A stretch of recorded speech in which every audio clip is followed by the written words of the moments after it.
椿だぜ。地下なのよ。はい、欲しいもの中から支援物資が届いたわ。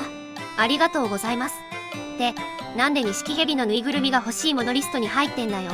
うちなるおっさんの干支がヘビなのよ。滝様、ありがとうございます。あところチャンネル様よりおやつをいただきました。うまい棒100本、ありがとうございます。ありがとうございます。はい、今回のゲームは、ランドストを変えよう。地味にリクエストの多かったタイトルだな。打ち切りなしで複数回に分けてきっちりクリアするわよ。つばちか。はい、先生です。ほい、生徒だぜ。まずは今回遊んでもらうゲームについてのお勉強。先生すいません。テキストの文字が小さくて読めません。お前マジか。ちょっとゴソゴソするあるよ。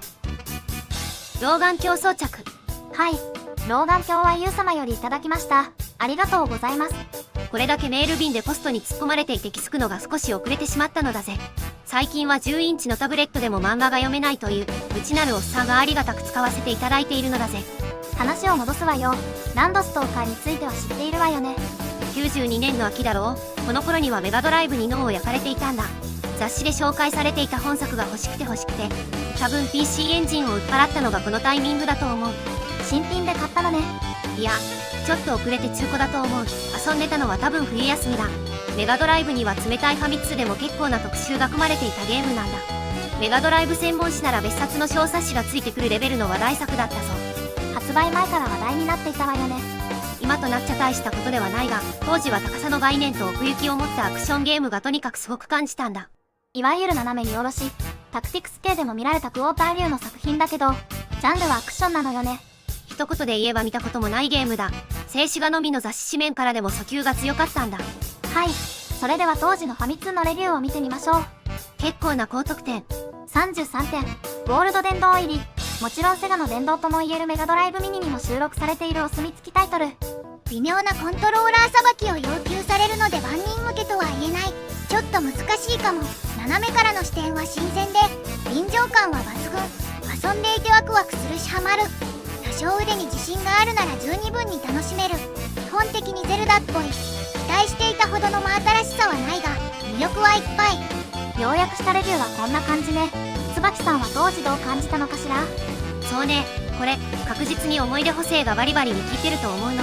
当時は遊びたくて仕方がないタイトルだったし、実際に手にして遊んでみた時にはすごく面白かった。でも多分それっきりなんだ。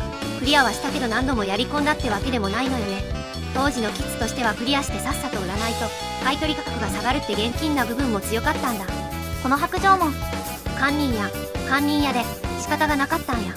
そういう意味では旅行先で食べた名物料理のようなスペシャルな思い出として今も覚えているタイトルなんだ。はい、本作はセガから販売されたアクション RPG。開発はご存知クライマックスね。シャイニング・ザ・ラクネスにシャイニング・フォース、そして本作ランドストーカー。見事にジャンルの異なる3作品、全て名作にカウントされるすげえ開発だ。共通点としては玉木先生の描く魅力的な世界観が挙げられるわね。そこにはあんまり詳しく触れないでね。私泣いちゃうから。はい、それではゲームを始めていくけど、今回は連続企画になるわね。詳しい内容ははっきりとは覚えてないけど、20分に1回の動画に収まらないことくらいは私にもわかるぞ。今回は初回ということもあるので、序盤を丁寧に遊びながらゲームシステムの解説なんかも行うわ。次回以降は少し巻き気味に攻略メインでお届けするわよ。うひょ、緊張するぜ。マジで30年ぶりだぞ。26歳って設定忘れないで。ほら、私たちって超時空存在だから多少はね。つばちか。私はなぜまたこのような格好に？前回のマリオ動画で65,535、65,335と言ってしまったことへの罰よ。うわぁ、それはダサいな。口に出せばボロが悪いから間違ってるって気づきそうなもんなのに。256回にすればチャラになるわ。はい、それではゲームスタート。寒いけど頑張る。オープニング視聴の儀なんですが、適度にカットするわよ。詰めないと初回から結構長い動画になってしまうわ。内容はしっかり抑えてくれよな。主人公は凄腕のトレジャーハンターなのね。今回も軽く一仕事を終えているのよ。オープニング部分で本作の特徴である高さと奥行きを使ったアクションが披露されてるな。ジクタの秘宝とやらをゲットした主人公は依頼人から多額の報酬を受け取るのよ。トレジャーハンターの日常ってやつね。しばらく遊んで暮らせる額を手に入れるのよ。何かが飛んできたぞ。はい、本作のメインヒロインのフライデちゃん、そして今後も積極的に絡んでくるであろうサンバカの登場よ。なんかこんなのいた気がするぞ。ある意味ではお約束な感じね。キャラの声色っていうのかな。テキスト送りの効果音が体格や性別で異なるってのはシャイニング系から引き継いだ伝統なんだよな。声なんて出ないのが当たり前な時代、このシステムはなかなか面白い表現方法だったわね。フライデー飛んで逃げれるやろ。はい、小悪魔のフライデー。なんかやべえお宝の秘密を握ってるらしく悪党に追われているの。はい、自然な導入ですね。こうして本作の副題でもある皇帝の財宝を求めて旅に出るのよ。どっかの島なんだよな。フライデーの具体的な隠し場所は知らないのだけど、そこはトレジャーハンターの勘でなんとかするのよ。フライデーさん、それ浮いてるんじゃなくて自力で飛んでますよね。あんな3人組に追われても楽勝で逃げ切れそうなんですが。細かいことは気にしないのよ。はい、問題の島に到着。鳥のチャーターに全財産を投じたので、所持金はゼロからのスタートよ。私知ってるんだ。こういう人のことはトレジャーハンターとは呼ばないんだ。せっかく儲けても全部っぱのバイク死しちゃう。こういうのはトレジャーハントジャンキーって言うんだ。家庭こそ全て。よし、とりあえずチュートリアル的なダンジョンに突っ込むぞ。違う、どっち行ってんだ。はい、入力はきちんと斜めに入れる必要があるの。上下左右がそれぞれの方向に対応したりはしてないわ。これ多分慣れるまでは相当事故るぞ。宝箱あるやん。くそ、まっすぐ歩けない。命のもと。はい、命のもとは本作ではかなり重要なアイテム。取っただけ最大 HP が増加するのよ。4から5になったな。本作ではこの最大 HP によって攻撃力もアップするの。雑魚を倒しても経験値等は得られないのだけど、ドロップするお金を集めることで道具屋で命の元を買ったりできるのよ。命は金で買える。覚えたぞ。これは宝箱ではないな。これはつまり足場に使えということだ。これ見たか。最初の謎は解き明かした。チンパンジーの知能テストレベルなのよ。命のもと。ゲームの進行上最大 HP の確保は重要な要素よ。見えてるから。でっかい玉見えてるから。逃げろ逃げろ。あの箱は取れないのか。はい、おそらくはゲーム終盤で再度訪れる系の場所。ちらっと見せてくれるのね。必要な分は見せたということで。ポイされた。死ぬ高さなんですが、倒れ方が可愛い。ここで短期ヒロインのファラが登場なのよ。獣だ。二足歩行してるけど顔はがっつり獣タイプの獣人だ。はい、こうして獣人の村に保護されるのよ。これはクマタイプかな。見かけは合格だったのか。はい、ここで基本システムのお話。画面の上に表示されてる数字の0。ここが残機の表示になるわ。なんだっけ。メケメケの実だっけ。惜しい。エケーケの実よ。通常の回復アイテムとしても使えるのだけど、実の在庫があればフライデーが消費して蘇生してくれるの。私これ覚えてるぞ。村にギミックがあるんだ。まずは犬に乗るんだ。乗り方、そして犬のパワーよ。ライルのジャンプ力が1だとすれば、犬の高さは1、そして一般住民の高さは2なんだ。犬を足場にして、住民の頭に乗る。こうすれば高さ3の場所にも行けるって寸法だ。NPC の動きはランダムなのでひたすら待ちます。お役目ご苦労。てーい。石像に乗る。これが宝箱出現のフラグなのね。命のもと。はい、村で準備を整えて冒険に出発。いきなり事件発生。はい、本作はゲームフローとしては広大なマップでお宝を探すのだけど、進める範囲は限定的で、イベント進行によって徐々にアンロックされる形で行動範囲が広がるの。そのあたりはメトロイドバニアな感じだよな。ここ通るにはあれがいる的な。現時点では橋が壊されて南には進めない状況なのよ。あっちが南でいいのか。んちゃん、知らんけど。あっちが南ってことはこっちは東か。どう考えても西でしょう。そうとも言う。これはあれだ。刺したぞ。後で上から来てロープを下ろすことでショートカットとして機能する系の通路だな。はい、初ダンジョンなのよ。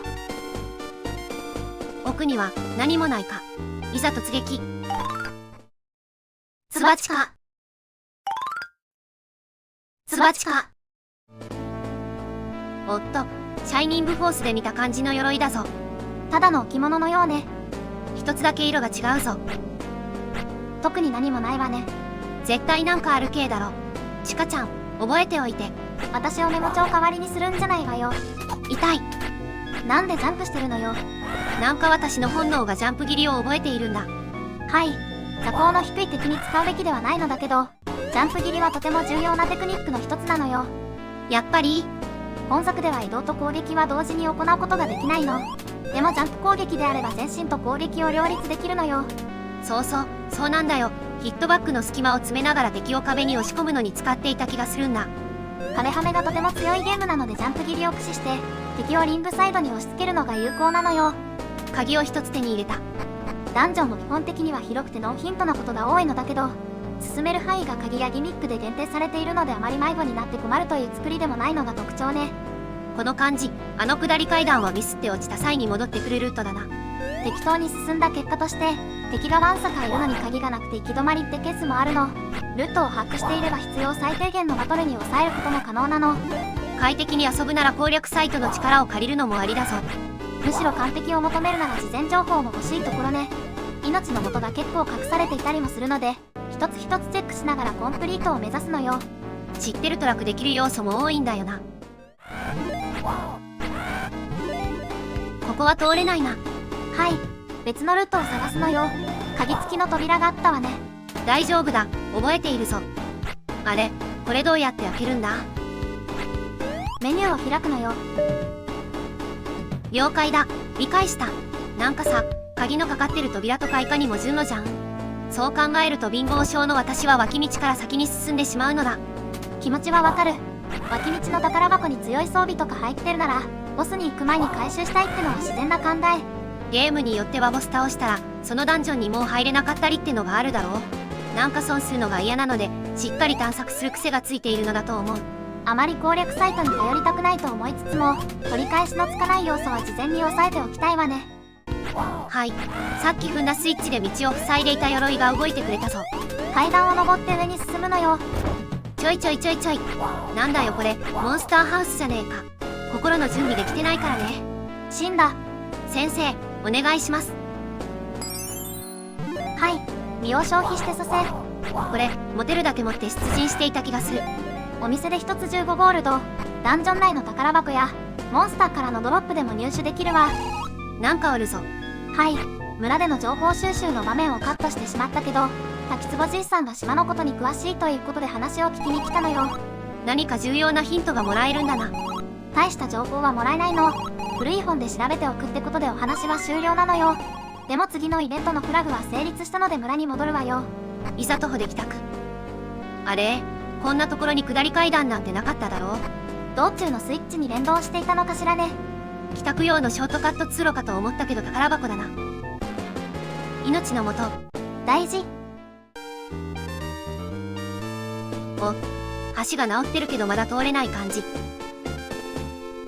フラフラしてんじゃないわよ。そのうち慣れるから。はい、ライルがお出かけしている間に事件発生。なんか知らんがみんなブチギレコンボモードなんだな。一旦村に戻るとイベントが進行するわ。所持金は56か150の命の元は買えないな。はい、海賊に襲撃されてファラちゃんが誘拐されてしまったのよ。そりゃめちゃ許さんよな。このイベントの発生で南の橋が通れるようになっているわね。仏教徒？ナブアビダブ。はい、身を補充して南に向かうぞ。道中にも雑魚が出始めたな。エリア移動すれば何度でも復活するの。その気になればお金はいくらでも稼ぐことができるわね。でもこいつらじゃ1匹倒して1ゴールドだぞ。さすがに効率が悪すぎるだろ。攻撃力が上がって一撃で倒せるようになれば少しは楽かもね。村に到着したけど通してくれないのよ。邪悪な種族だと聞いていたのに同族じゃねえか。脇道から返して裏に回れるわね。さすがに門番の目が節穴すぎるだろ。目の前で脇道に入っていく大胆ステルスエントリー。どんどこりゃ。絶賛謎の儀式開催中。インディ・ージョーンズのワンシーンを思い出した。ボンボッチかボンボッチか。心臓を捧げよ。連れて行かれちゃったぞ。来た道戻るのよ。謎の儀式が終わって村人がいなくなったので家探しするのよ。宿屋は営業してました。ここで NPC と遭遇。挙動が明らかに怪しいぞ。同業者の方なのよ。超高速には鳥、ちょっとウケるんだけど。これが鍵なんよ。はい、基礎テクニックの一つ、ジャンプキャッチ。本来であればさっきの男を追うことでここのアイテムの情報が得られる流れね。そういう流れだったっけ？森尾さん、特にフラグというわけでもないわ。俺たち同業者だって言ったでしょ。あんまりトレジャーハンターっぽい格好じゃねえな。こいつただの泥棒じゃねえか。お前もそうなんやで。私は正義のトレジャーハンターなのだ。薄汚い泥棒と一緒にするんじゃないやい。すでにあちこちの民家で窃盗行為を行ってるでしょうが。それはあれよ、有事における特別英雄法だ。勇者は何を盗んでも罪に問われないのだよ。勇者じゃないでしょ。たった今主人公特別法に改定されました。はい、ご都合主義です。青スライム、ニゴールド。こいつはボグリンか？オークかな？おそらく多くね。ついたっぽい。道中のドロップも含めてミノザイコワさん、クリアできるかしら？まだまだ序盤だ。ダンジョン内にも落ちてるだろう。パラを助けに来た村の大人がいるのだけど、扉の開け方がわからなくて困っているのよ。さっきがめてきた石をここで使うんだったな。でも脇道が気になってしまうまん。結論から言うと何もないわ。ダンジョンを攻略した後でショートカット出口として使用されるのよ。そっか、上からここに落ちてくるんだった。よし、キーアイテムを使って扉を開けてやろう。邪神の石。開いたよ、開いたよ。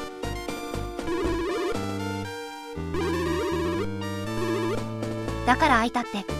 行けよお前ら、ヘタレか。ヘタレは放置していざ突撃。ツバチか。ツバチか。なんだ、置物かよ。いきなり殺意の高い軽ギミック。フロッガーじゃねえか。こういうのは勢いが大事。すんなり突破。行き止まりやんか。隣の方を見てみよう。箱だわ。さっきのとこか。1アップだ。ちなみに身は直接使うことで回復アイテムにもなるの。持ちきれないけど HP が減ってるって場合なら使うのもありね。それ以外の場合なら死んでから使うんで問題ないんだな。そうなるわね。外周が安全地帯じゃないか。北側の部屋に侵入。どうなってんだこりゃ。鍵付きの扉だから後で来る感じだな。でも宝箱は今すぐ開けたいこの気持ち。欲望に忠実。敵もまだ適当に剣を振っていればどうにかなるレベルだしな。一発食らってるわよ。ほら、出てこいよほら。お、足場が降ってきたぞ。敵を全部倒す系のギミックね。余談ではあるけど、ダメージを受けた時の無敵時間で鍵のかかった扉を無理やり突破できるの。そうなの？一つ目のダンジョンでそうやって鍵を節約しておくと、他のダンジョンでショートカットが可能だったりするわ。なるほど、敵がいなきゃ使えない裏技だもんな。鍵が全国共通なのは謎だけどね。ヌオー、いけるか。無事に突破。この先のどっかで鍵を見つけて戻ってくる感じだな。しめじお化け。散々踏んづけて覚えたぞ。はい、ここも敵を倒すと進める系のギミックね。まだまだちょろいぜ。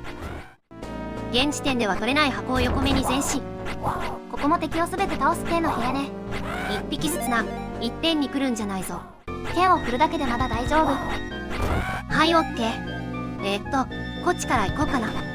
おっとっとっと。囲まれないように注意するのよ。飛び道具とかなかったっけ？今はまだ使えないけど、武器によってチャージで魔法が使えるのよ。左上のいかにもってゲージがそうだったな。おっと、今度は鉄球ゾーンだ。特に脅威ではないな。今はまだ紹介程度ね。次会った時は動き回っているかもしれないわ。そんな仕掛けあった気がします。ぐるっと回って鍵ゲット。ちょっと戻ってさっきの北側の部屋も見ておくか。ぐは。忘れるの早すぎ問題。動いてない鉄球に触れて3ダメってひどくない？階段にスライム。それで食らったら打つ手がないだろう。おかしいだろ。乗ってる乗ってる。死んだ。先生、お願いします。この主人公、今までよく一人でやってこれたわね。言われてみればその通りである。よし、進めるぞ。それはあかん。挟み撃ちはあかん。強引に突破。一発で2ダメ食らう。ゲームが進むと武器や防具は更新できるのよ。歩いてると HP 回復する靴があっただろう。最強の靴っていうか、他の靴が地味すぎていまいちなのよ。確か氷で滑らない靴とかトゲトゲ無効化する靴とか特定の場所でしか使わない靴ばっかりだった気がするぞ。はい、なんやかんやで鍵2つ。結局2つ使う流れだろ。1つ見つけてすぐ戻ってきてたら2度手間になる感じだな。鍵付き扉と南方向にも扉。とりあえず殲滅。脇道からチェック。ここは一番最初の部屋だな。今は通ることができないわね。刺した鍵付きの扉が脇道だ。なんか本格的なギミック部屋だぞ。まだ全然初歩だから。なるほど、弾が邪魔だ。扉が開いた。石のストッパーも覚えていたわね。つまりこれが声だろ。反応なし。こっちのスイッチは生きてる。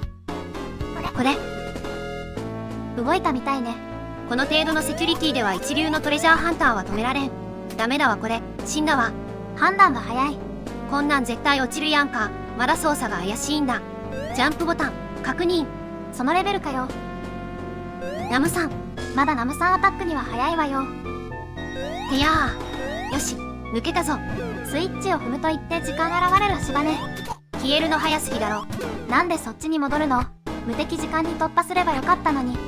はい、少々ご利用し気味に突破しました。さっき言ってた特別な靴があれば床スパイクは無効化できるの。やられた。とはいえ床スパイクのダメージはそこまで大きくない上に被弾無敵も発生する使用上強引に突破する人も多いわね。落ちて下のフロアからやり直しになる方が格段に面倒くさいもんな。ありゃりゃ。箱とかないな。一流トレジャーハンターの私にはピコピンときたのだぜ。出て戻るやん。敵おるやん。倒すやん。倒されとるやん。先生お願いします。一匹残すやん。こいつに踏んでもらうんよ。踏んでくれんやん。そこは高度な交渉技術を用いてだな。豚も立てりゃスイッチ踏むのよ。大成功。こんな面倒な仕掛けがあるんだ。きっと命のもと。鍵でした。鍵かよ、順路かよ、マジで？今後のギミック難易度のインフレがすごく怖いのだぜ。一回クリアしているゲームでしょ？そりゃそうなんだが、ほら、あの頃の私はもっとなんていうか、ギラギラしていたのよ。多少難しくても負けないぞって気概もあったのよ。今はもうないのね。気概？気持ちだけあっても体が動かないじゃない？ただのポンコツだった。ダンジョンもいよいよ最新部ね。今ちらっとボスっぽいの見えてたよね。オークキング様。ボス戦か。一匹じゃないんかい。ダメだ、話にならない。あれ？こいつ色が違うだけの雑魚だぞ。くっそ弱いやんけ。クリア報酬の命のもと HP14 とかになってる。短期ヒロインのファラオ救出よ。現地妻ゲットだぜ。赤毛の冒険者みたいなこと言わないの。いや、赤毛の冒険者はそんなこと言わないから。ファルコム学園では美女が声かけるまで死んだふりしてるゲス野郎だったわよ。あれを生死みたいに扱わないであげて。はい、明らかに死ぬ高さから無事着地。最初に下見したエリアに落ちてきたわね。村に戻ったぞ。ヒロイン、実は漏らしてた。クロスアンジュで水木奈々も漏らしてたし大丈夫よ。水木奈々が漏らしたみたいに言うなし。ちなみにクロスアンジュは2014年の作品。ひえ、もう10年か。はい。ということで村の危機を救った英雄に謎のプレゼント。赤のジュエル。こんなん絶対重要アイテムやんか。どこで使うアイテムなのかしら？今のところは謎アイテムだ。エケエケの実が大活躍だったってバレてる。始末しないと。次回に続く。ツバチか。はい、今回のマシュマロタイム。マシュマロ、ありがとうございます。一つ目のマシュマロ。中の人の素性が気になります。おやつをお送りさせていただきましたので、編集の合間にでもお召し上がりください。うまい棒の人からだ。ハムの人みたいに言うのをやめなさい。うまい棒はもう半分くらい食っちまったのだぜ。食いすぎじゃ。レース考えろボケ。私が食ったわけじゃないからね。中の人などいないと言いたいところだけど、これは私たちの内なるおっさんのことで。ほぼ同じ意味なんだけど。トーク内容は基本的に内なるおっさんのものではあるわね。愛媛県在住のアラフィフ、ヘリ年のおっさんだ。今後も私たちのトークの中から断片的な情報も出ると思うわ。つなぎ合わせて君だけの内なるおっさんを作ろう。どういうことだってばよ。はい、次のマシュマロ。さらっと単発で終わるゲームで知名度もあり、見てて爽快感のあるゲームって何でしょう？以前 AI のイラストでは触しか出てこなかった月風魔伝なんてどうですか？2人でワイワイプレイしている動画も面白いですね。頑張れゴエモンなんていいですよね。マシュマロ&リクエストありがとうございます。あれゴエモンって前に2人でやったよね。あれはもう終始グダグダで使い物にならなかったのでお蔵入りになったのよ。そうね、中盤の難しいステージはずっとチカちゃんにおんぶされてクリアしてたもんな。月風までは候補に入れておいてもいいわよね。いや、私 3D ダンジョンが苦手なんだけど。大丈夫よ、うちなるおっさんは一人だから。キャラの個性壊しに来ないで。こんな感じにレトロゲームの話題や実況プレイをしているチャンネルだ。まだの人はぜひチャンネル登録してくれよな。トップページのリンクをクリックすれば X のアカウントにアクセスできるのよ。少し早めの投稿予定を知りたい人はフォローしてくれよな。その上にあるチャンネルの概要欄をクリックすると欲しいもやマシュマロを投げられるわよ。欲しいもは Amazon の欲しいものリスト。何かご支援いただければこの辺の空いてるスペースが賑やかになるかもしれません。マシュマロ質問はたまったらネタにするのだぜ。動画のコメント欄でも全然大丈夫よ。というわけで最後までのご視聴ありがとうございました。次回もお楽しみに。また遊びに来てくれよな。またね。久しぶりの連続企画だな。ぶっちゃけると攻略サイトの類はまだしっかり目を通してないの。良いことじゃないか。見ない方がいいって。それって結局動画が全部で何回になるか見当もつかないのよ。それはそれで困るのか。変なところで切っちゃう方が心配よ。ボス直前とからな。